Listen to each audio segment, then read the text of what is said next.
This video is sponsored by Normandy 1998, Christopher Mitchell, 212th Trooper, Silas 1610, Carmen CJ, and RuneScribble.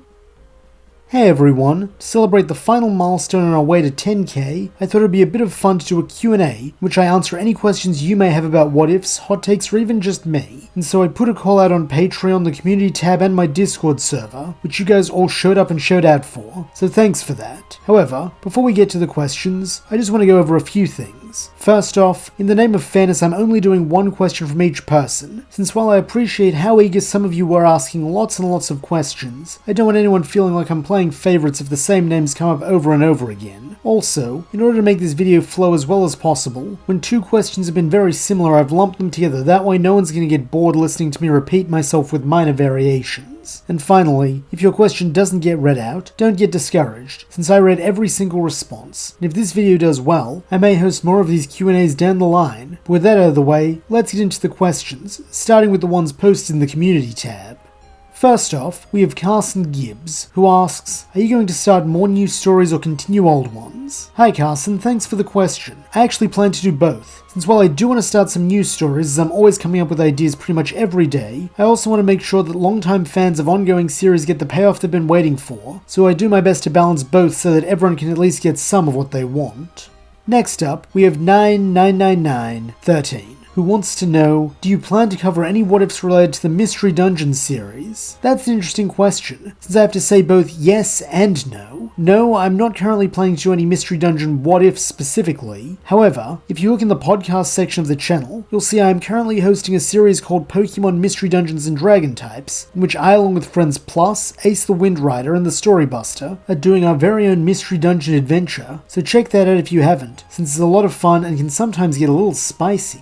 Following this, Bacon Pancake Productions 6038 would like to know, will you be continuing What If Ash and Paul Were Twins, or What If Ash Was Raised by Getsus anytime soon? There have been a few variations on this question that have popped up asking if I'm continuing certain stories, so for the sake of not repeating myself, I hope you'll forgive me if I answer as a bit of a blanket statement rather than specifically about those two series. I do plan to continue all my ongoing series at some point. It's just a matter of time considering I have a lot of things to juggle. If a series gets cancelled, I will announce it. So if you haven't seen a cancellation announcement, then the series will return. I hope that helps clarify things.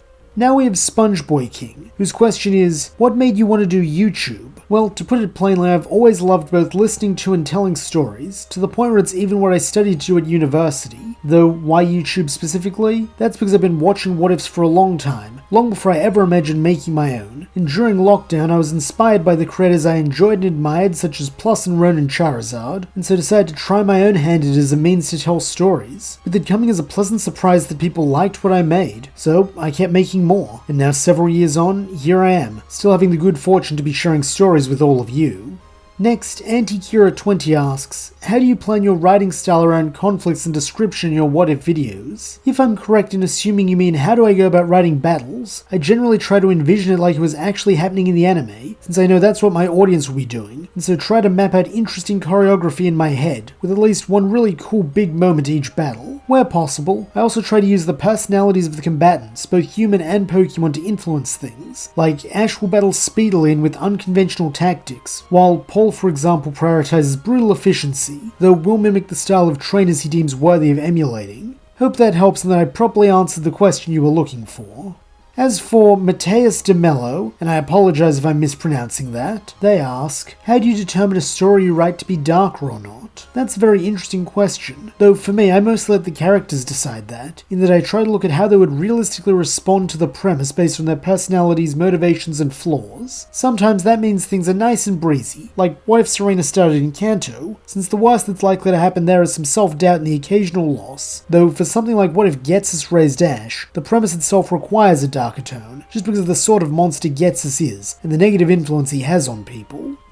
Ghost Knight Edits is a good question. Have you ever felt your motivation dwindle because of lack of views? Honestly, yes, very frequently, since I put a lot of time, effort, and money into making these stories as good as I can for everyone, and to see them be met with disinterest can be very disheartening. However, when that happens, I do my best to remind myself that I'm still doing what I love, and so shelve that particular story for a while and move on to the next one, since that usually helps restart the old motivation. Next we have the Moonlight001, who asks, when will non-members get access to what-ifs like what if Ash brought his old Pokemon to new regions? For stuff like the Patron exclusive series, that will become public once it is finished and a new Patron series has begun, which as it stands will probably not be for a couple of years. If it's something you enjoy and want to see sooner than that, I honestly suggest just becoming a patron or channel member, since it's only $5 and you get access to all of it.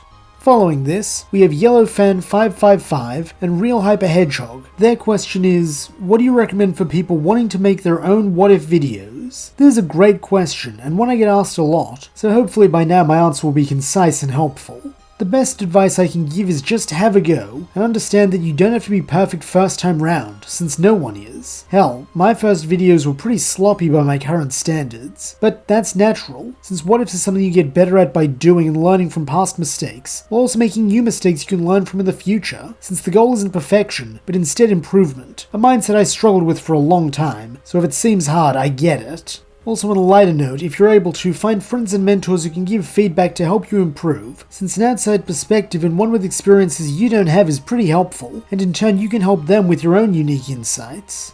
Now moving on from the community tab, we next have questions from the Discord. For those who don't know, I have my own server where you can talk to me directly as well as interact with other fans as part of a really fun community. So if you want to join, the link is in the description of this and every video. Starting off the Discord questions, we have another twofer from Rune Scribble who asks, is there any what if ideas or themes you really want to do but for whatever reason haven't, and if so what are they and why? And ArtDroid29 who gave us the similar, what is the one scenario you've always wanted to write? This is a really hard one, since there's a bunch I want to write someday and hopefully will down the line. In terms of themes, one of my favorites to examine is the mentor-student dynamic, hence stories like what if Red trained Ash and what if May took the gym challenge. So to be able to explore inversions or subversions of those would be really interesting, where instead of developing a deep bond of trust, one or both parties despise each other, or else it is really the mentor who needs the student to guide them forward. Another theme I love to explore is guilt and self-loathing as a tool for introspection and growth. Once again, see Red trained Ash, so more along those lines is always tempting. However, in terms of specific scenarios I would like to do but haven't, a few would be, what if Ash was a Pokemon Ranger? Shout out to Rune's version of that, which is really good. What if Brock did the gym challenge? Which I haven't done because I know it would be a massive story spanning multiple regions. And what if Team Rocket turned good? Which I haven't done because it's not Ash-centric enough. And an unfortunate issue with Pokemon what ifs is that unlike, say,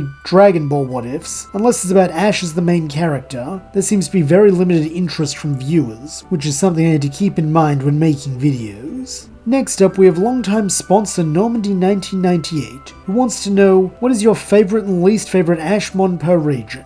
Another great question, and one I could probably make a whole video on, but for ease of time I'll try and speedrun this. For Kanto my favourite is Butterfree and least favourite is Muck, while in Ash's Johto team my favourite is Bayleaf and least favourite is Noctowl. For Hoenn, my favourite is Apom, and least favourite Ashmon overall is Torkoal, while in Sinnoh, Infernup gets the top spot for its character development, while Buizel is probably at the bottom, though it's a super close run thing since I really like most of Ash's Sinnoh squad. In terms of Unova, my favourite is Crocodile and least favourite is Boldore, while for Kalos I like Greninja best even if it's a bit overrated and Hawlucha least. For Alola my favourite is Rowlet, and least favourite is probably Nebby, considering Pikachu counts as an Ashmon during his dream in the Leon fight. And speaking of Leon, my favourite Journeysmon is Pikachu, though if he's not allowed then Dragonite, and my least favourite is Dracovish. Now that I've probably made a lot of people mad by naming their favourite Pokemon as my least favourite, let's hop over to Semroth, who asks, who is your favourite companion in the Pokemon series? My favourite companion is May, largely because I find her the most relatable. Like me, she's a foodie, loves to perform, and is maybe an itty bitty bit spoiled. Though, in spite of that, she still chases her dream and undergoes incredible personal growth as a result, learning both what it is to win and to lose, and how there is value in both, so that by the time her journey is done, or at least the bit we see of it, she is strong, confident, and able to stand alongside Ash as an equal. That's why I love telling stories about her, and why my first attempt at a what if was what if Ash and May were twins.